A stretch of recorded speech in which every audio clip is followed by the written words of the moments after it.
Remue ménage.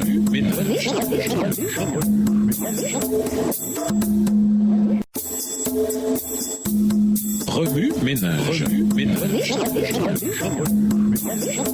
Bienvenue dans votre émission. Remue ménage. Nous voilà à la leçon de jeudi. S'impliquer. La foi, de la théorie à la pratique. Avoir la foi, c'est faire confiance à Dieu et croire qu'il nous aime et c'est mieux que personne ce qui est bon pour nous. Cela nous amène à suivre sa voie au lieu de la nôtre, à accepter sa sagesse au lieu de notre ignorance, sa force au lieu de notre faiblesse et sa justice au lieu de nos péchés. Nos vies et notre être lui appartiennent déjà et notre foi le reconnaît et l'accepte avec toutes les bénédictions que cela entraîne. La vérité, l'honnêteté et la pureté sont, nous l'avons vu, les secrets d'une vie réussie. C'est par la foi que nous y accédons. Cette foi qui nous permet de recevoir les bienfaits de Dieu en est un en elle-même et chaque être humain en a reçu une certaine mesure. Elle se fortifie selon que nous l'exerçons en nous appropriant la parole de Dieu avec laquelle nous devons être en contact. Par la foi dans le Christ, tous les défauts de caractère peuvent être corrigés, toutes les souillures purifiées, toutes les qualités développées. Vous êtes comblés en lui. Colossiens 2, verset 10, version Nouvelle Bible Seconde. La prière et la foi sont étroitement liées et doivent être étudiées ensemble. Il y a dans la prière de la foi une science divine que doit comprendre celui qui veut réussir sa vie.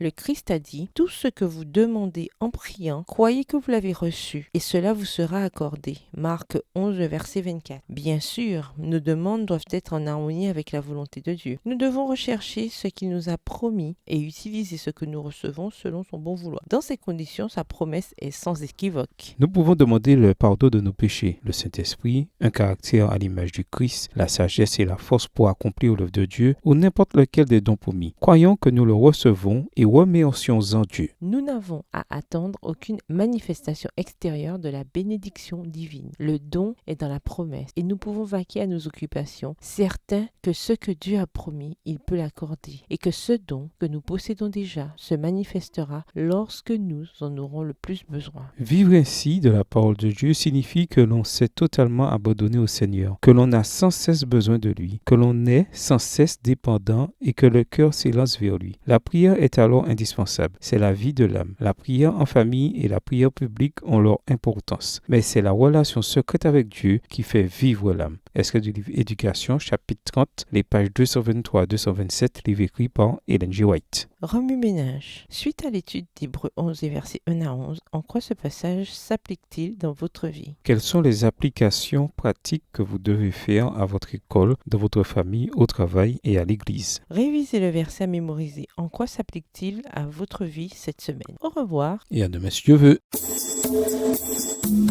Remue ménage. Remue ménage.